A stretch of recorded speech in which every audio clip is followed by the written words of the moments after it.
Ganito ka din ba magsulat ng kanilang plural form? Teachers na may apostrophe. Women's na may apostrophe din. O kaya naman woman's. Children's, bacteria's, men's na may apostrophe, evidences, ladies na ganito ang spelling, cactuses, ours na may apostrophe, advices, at datas. Tara, samahan niyo ako. Ating sabay na alamin kung paano nga ba talaga sila ginagawang plural. In this video lesson, we are going to discuss plural nouns.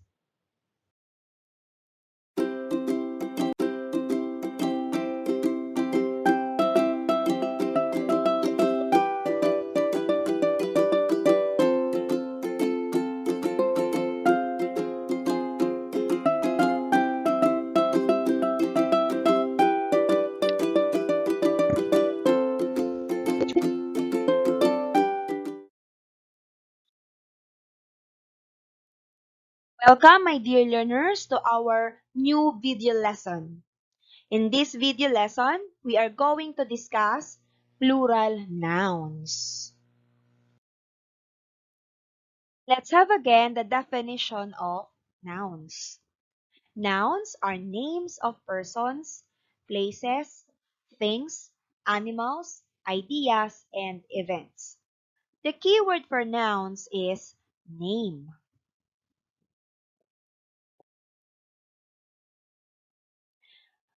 In this video lesson, we are going to discuss the 14 rules in forming plural nouns. Before we proceed on the 14 rules, let's distinguish first the difference between singular nouns and plural nouns. Singular nouns refer to one person, place, animal, thing, or idea, while plural nouns refer to more than one person, place, animal, thing, or idea. Let's begin. Our rule 1. Most nouns become plural by adding s at the end. Here are the following examples. We have student, park, table, lion, talent, and girl. Those are nouns in singular form. To form their plural, we simply add s at the end of each noun. So student will become students, park will become parks, table will become tables, lion will become lions, talent will become talents, and girl will become girls. Okay, so do you have other examples of nouns which form their plural by simply adding s? Please type them down in our comment box. So let's proceed on our rule 2. Nouns ending in s, sh, x, z, and ch become plural by adding es at the end.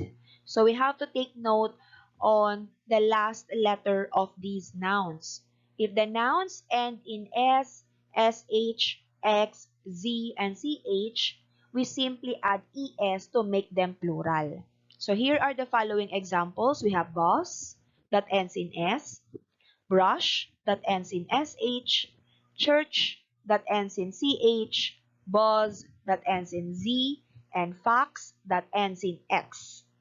So boss will become bosses, brush will become brushes, church will become churches, buzz will become buzzes, and fox will become foxes. We have other examples of nouns for our rule 2. Please type them down in our comment box. Now let's have our rule 3. Nouns ending in y and preceded by a consonant become plural by changing y to I and adding es. This time, my dear learners, we are going to take note on nouns that end in Y and preceded by a consonant. So we do have here the following examples. We have family, city, story, lady, berry, butterfly, and beauty. Family ends in Y and preceded by a consonant, L. Okay? City ends in Y and preceded by a consonant, T. Story ends in Y and preceded by a consonant, R. Lady ends in Y and preceded by a consonant, D. Berry ends in Y and preceded by a consonant, R. Butterfly ends in Y and preceded by a consonant, L. Beauty ends in Y and preceded by a consonant, T. So, we simply change Y to I and add ES to make them plural. Okay, so family will become families, city will become cities, story will become stories, lady will become ladies, berry will become berries, butterfly will become butterflies, and beauty will become beauties. Take note on how are we going to write their plural form. We change Y to I and we add ES. Are all encouraged to share your examples of nouns for our Rule 3. Type them down in our comment box. Now let's have our Rule 4. Nouns ending in Y and preceded by a vowel become plural by adding S at the end. This time we have nouns that end in Y and preceded by a vowel. My dear learners, we only have 5 vowel letters in the English alphabet. We have A, E, I, O, and U. Okay, so here are the following examples. So we have toy, essay, day, attorney, valley, and donkey. So we have here the first example, toy. It ends in Y and preceded by a vowel O. Next is essay. Ends in Y and preceded by a vowel A. Next is day. Ends in Y and preceded by a vowel A also. Next is attorney. Ends in Y and preceded by a vowel E. Same with valley. Valley ends also in Y and preceded by a vowel E. And donkey ends in Y and preceded by a vowel E. Okay, so how are we going to form their plural? By simply adding S at the end. So toy will become toys, essay will become essays, day will become days, attorney will become attorneys, valley will become valleys, and donkey will become donkeys. Do you have question or clarification? Please let me know. Type it down in our comment box. Now let's proceed on our rule 5. Some nouns ending in F or FE become plural by changing F or FE to V and adding ES. Here are the following examples. We have elf, calf, knife, wife, leaf, and loaf. So these are nouns that end either in F or FE. So according to the rule, we form the plural by changing F or FE to V and adding ES. So elf will become elves. So we change F to V, then we add ES. Okay?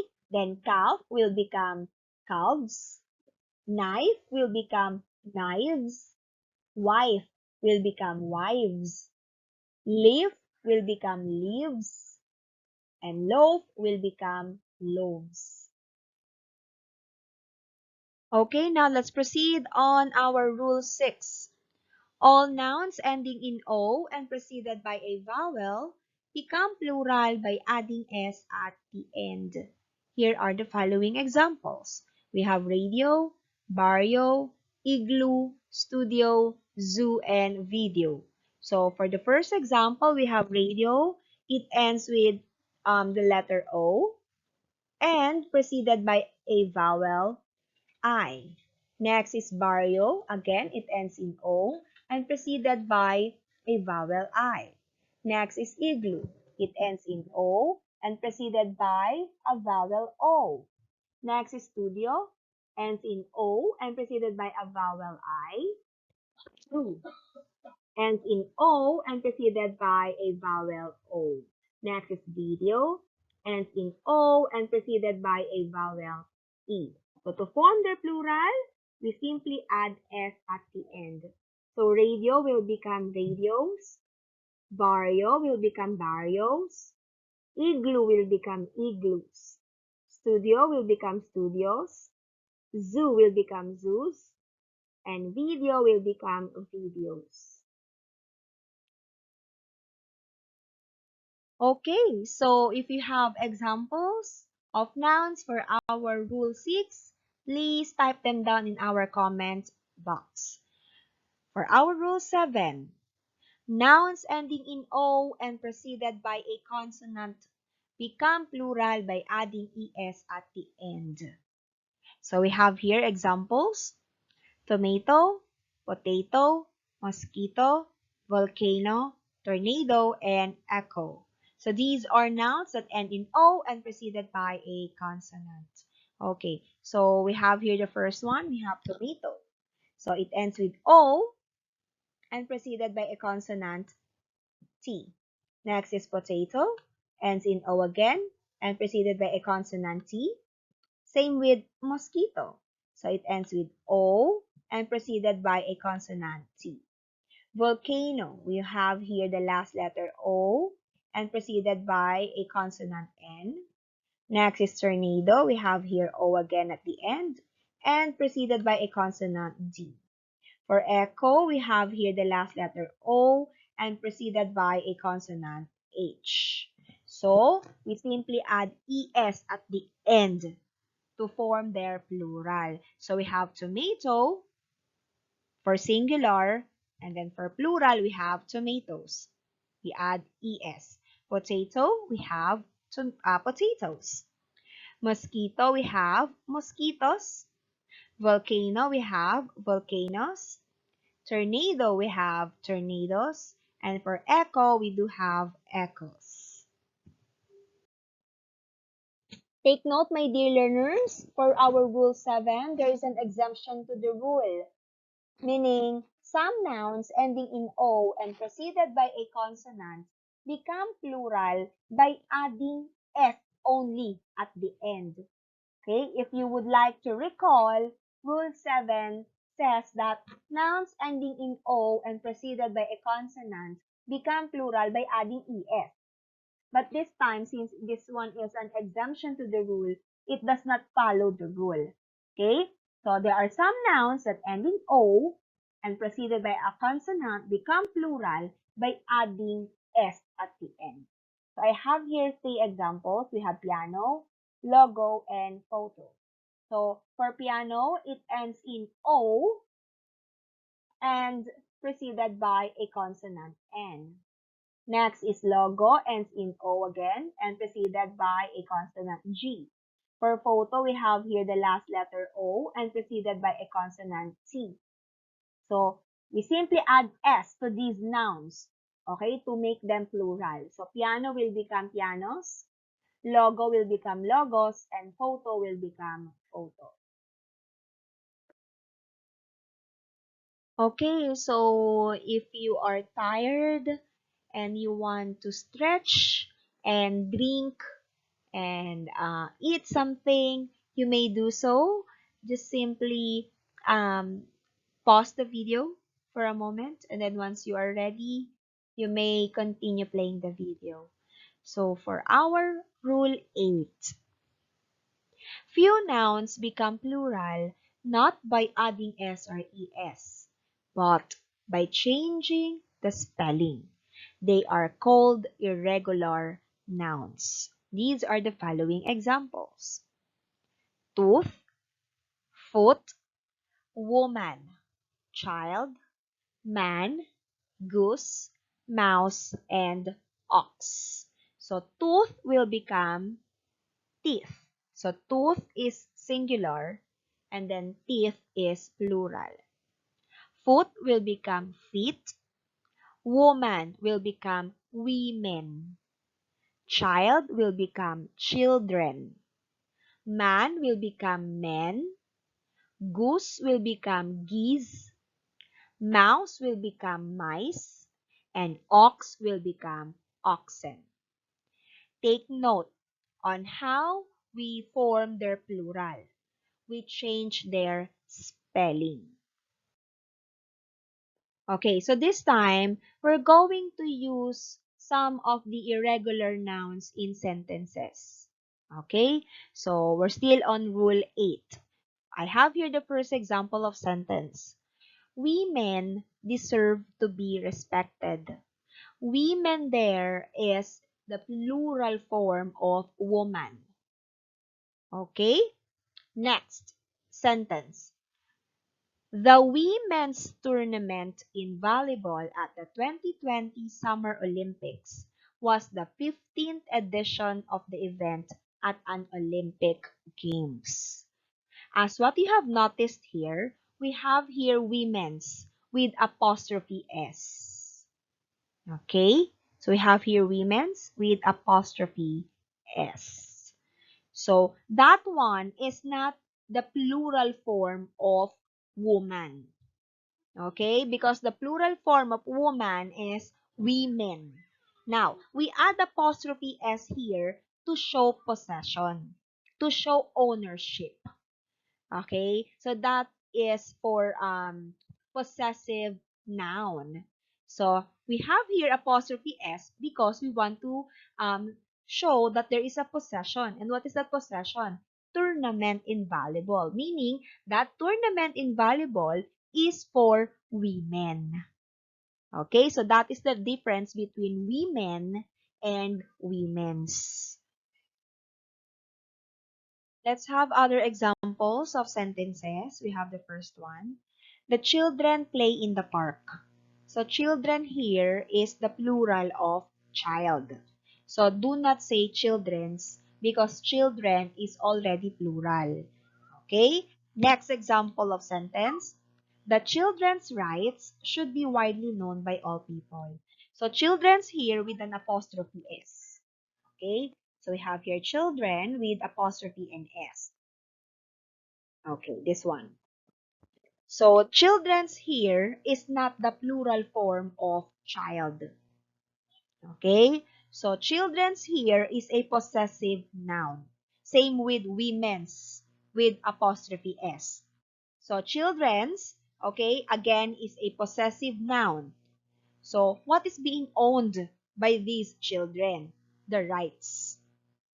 Okay? So children's rights. So children's there with apostrophe S is possessive noun and not the plural form of child or children because children is already plural. We're still on rule 8. Here are the other examples of irregular nouns. We have bacterium, alumnus, cactus, parenthesis, fungus, radius, datum, and basis. So these irregular nouns become plural not by adding s or es, but by changing the spelling. So from singular bacterium, we will have the plural bacteria. Alumnus, singular, and the plural is alumni. Cactus, singular, the plural form is cacti. Parenthesis, singular, the plural form is parentheses. Fungus, singular, we have fungi for plural. Radius for singular, and then we have radii for plural. Datum for singular. We have data or data for plural. And that last but not the least is basis for singular, and we have bases for plural. Let's now use them in sentences. Sentence 1. Choose your answer inside the parentheses. Parentheses is the plural form of parenthesis. In this sentence, we are referring to open and close parentheses, wherein we can see inside the open and close parentheses the different options or the different choices. Next sentence. Maria and I are alumni of Eastern Bacoor National High School. Alumni is the plural form of alumnus. Maria and I are plural subjects. That is why we use alumni, which is the plural form of alumnus. Have any question that you would like me to answer, please type it down in our comment box. So let's proceed on our rule 9. Some nouns do not have singular form. They are always in plural form. Take note, they are always in plural form.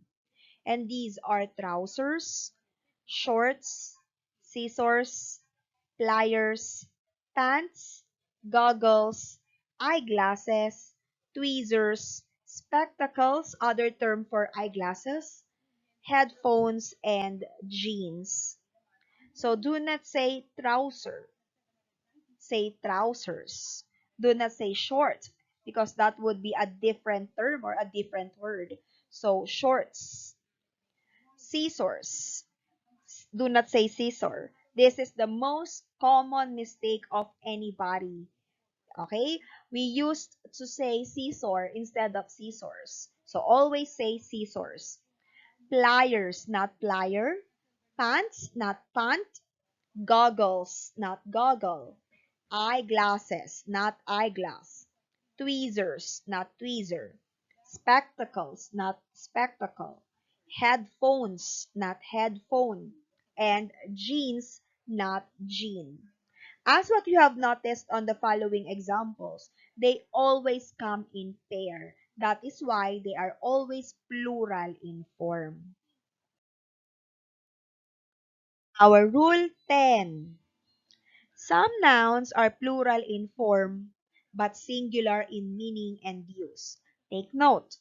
Some nouns are plural in form. They look like plural, but they are singular in meaning and use.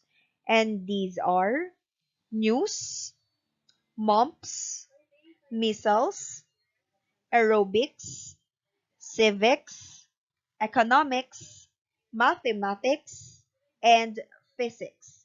They always end in S. That is why we thought that they are plural in form. But they are actually singular in meaning and use. Okay, this time we're going to have our rule 11. Few nouns have the same singular and plural form. Take note, few nouns have the same singular and plural form. And these are sheep, deer, salmon, fish, species, swine, other term for pig, moose, and dice. So the singular form of sheep is sheep, and the plural form of sheep is also sheep. Singular deer, the plural is deer. Singular is salmon, the plural is salmon. Singular is fish, the plural is fish. Singular is species, plural is species. Singular is swine, plural is swine. Singular is moose, plural is moose. And singular dice, plural is also dice. Okay, so let's have our rule 12. Numbers, letters, dates, and symbols become plural by adding S. Take note, numbers, letters, Dates and symbols become plural by adding S and not by adding apostrophe S. It's only S. Here are the following examples. We have F, 1980, 3, and the plus sign. So, F there is singular and its plural form is Fs. So, F and then S. 1980, it will become 1980s without an apostrophe. When you say 1980s with an apostrophe, you are referring now to a possessive noun like 1980s hits. Next is 3. So the plural form of 3 is threes, 3 and then small s. And then we have here the plus sign. The plural form is plus, and then, of course, the plus sign, and then letter S. We're now down on the last two rules in forming plural nouns. Rule 13. Compound nouns become plural by adding S or by changing the spelling to the more or most important word. I have here three examples of compound nouns. We have manservant, sister-in-law, and passerby. Manservant is singular, and the plural form of manservant is menservant. Man is more important than servant. That is why we change the spelling of man into men, and then we just add the word servant. So man servant is the plural form of manservant. Next is sister-in-law, singular. The plural is sisters-in-law. And then passerby, the plural form is passersby. We are now on the last rule, Rule 14. Some mass nouns only have singular form. We can only express their plural form by their quantifiers. Here are the following examples. We have advice, money, furniture, and evidence. So please do not say advices, monies, furnitures, and evidences. Okay? So for advice, we have here the quantifier pieces of advice. Okay? And then for money, we have lots of money. For furniture, we have some furniture. And for evidence, we have some evidence. It's activity time. All right, my dear learners, it's time for you to grab your pen and paper. You may pause the video for a moment, and then once you have your pen and paper, you may continue playing it. Let's have our activity 1. In this activity, you will write the plural forms of the given nouns. Again, write the plural forms of the given nouns. The first noun is wish. What is the plural form of the noun wish?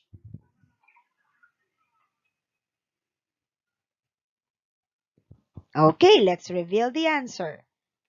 It's wishes. Nouns that end in sh become plural by simply adding es. Congratulations! Next item, laboratory. Write the plural form of the noun laboratory.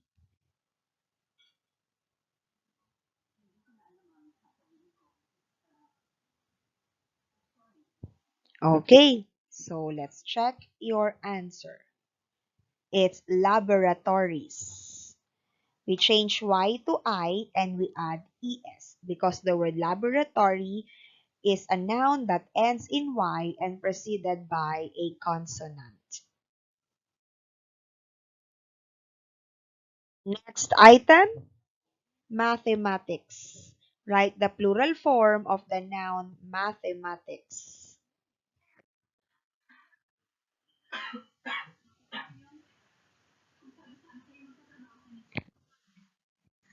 Okay, So what's the correct answer? It's mathematics. Mathematics looks like plural, but it is singular in meaning and use. Next item we have tray. Write the plural form of the noun tray.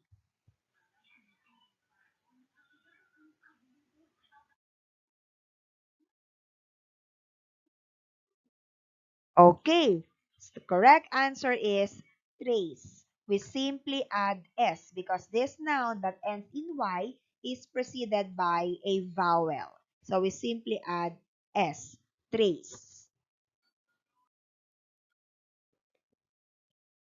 Next item, ship. Write the plural form of the given noun ship.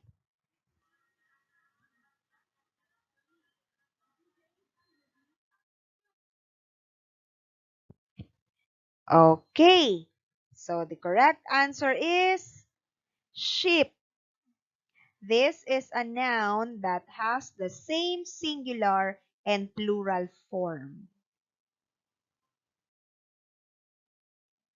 Sixth item, scissors. Write the plural form of the given noun, scissors.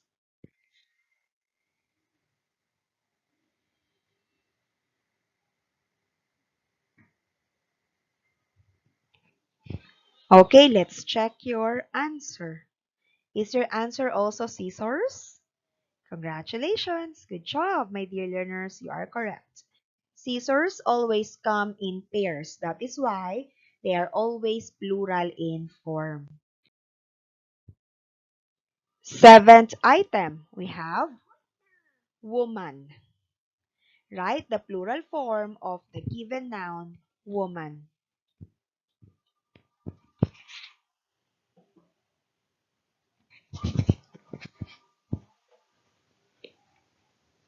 Okay, so let's check. The answer is women. We change the spelling. We do not add apostrophe S for the noun woman to become plural. But instead, we change the spelling from woman into women. Congratulations if you got the correct answer. Our eighth item. We have the number 8. Write the plural form of the given noun 8. Number 8.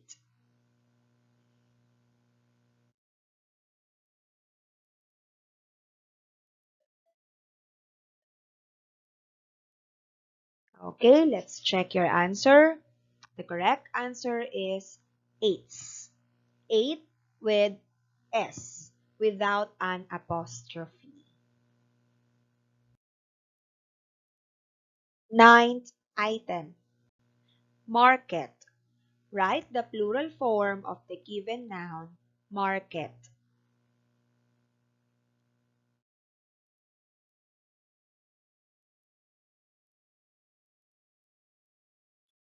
Okay, let's check your answer.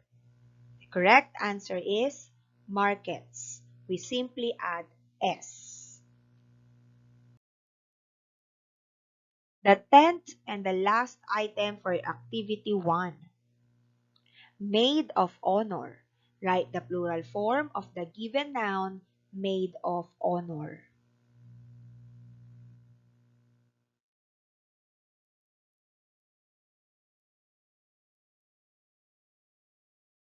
Okay, let's reveal the answer. The correct answer is maids of honor. Maid of honor is a compound noun, and maid is the most important word.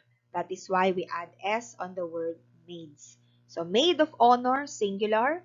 The plural form is maids of honor. Congratulations, my dear learners. By the way, the passing score is 7. Now let's have our activity 2. In this activity, you will rewrite the sentences. Then encircle the singular nouns and box the plural nouns. You may pause the video for you to rewrite the sentences and answer this activity.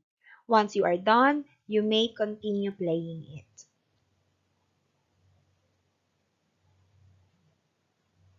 Okay, so let's reveal the correct answers. So we have for number 1, park as the singular noun.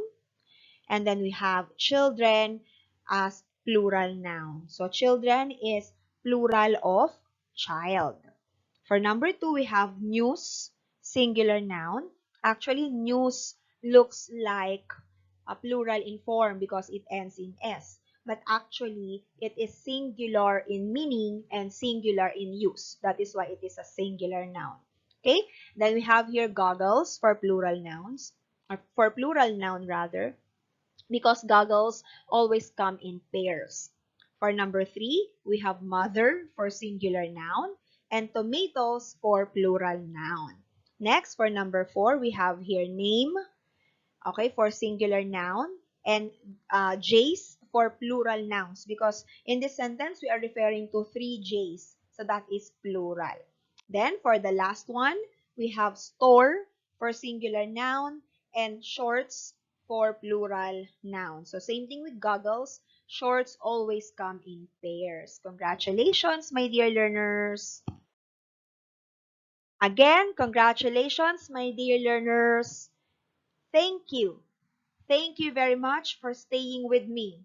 I know that this video lesson is quite long, pero thank you for staying. And I hope na marami tayong natutunan na bago natin yung mali nating pagkakaalam kung paano natin i-form yung mga plural ng mga nouns. So, I hope na this video lesson helped you a lot. Thank you very much and congratulations again. Okay, so syempre, please do not forget to click the subscribe button and the notification bell. Makikisuyo din po sana ako na paki-forward ito sa ating mga kaibigan, sa ating mga relatives, para sila din po ay matuto. Okay, so for our next week's video lesson, we are going to discuss adjectives. Until next week, my dear learners, thank you again for watching and have a great day ahead. Goodbye!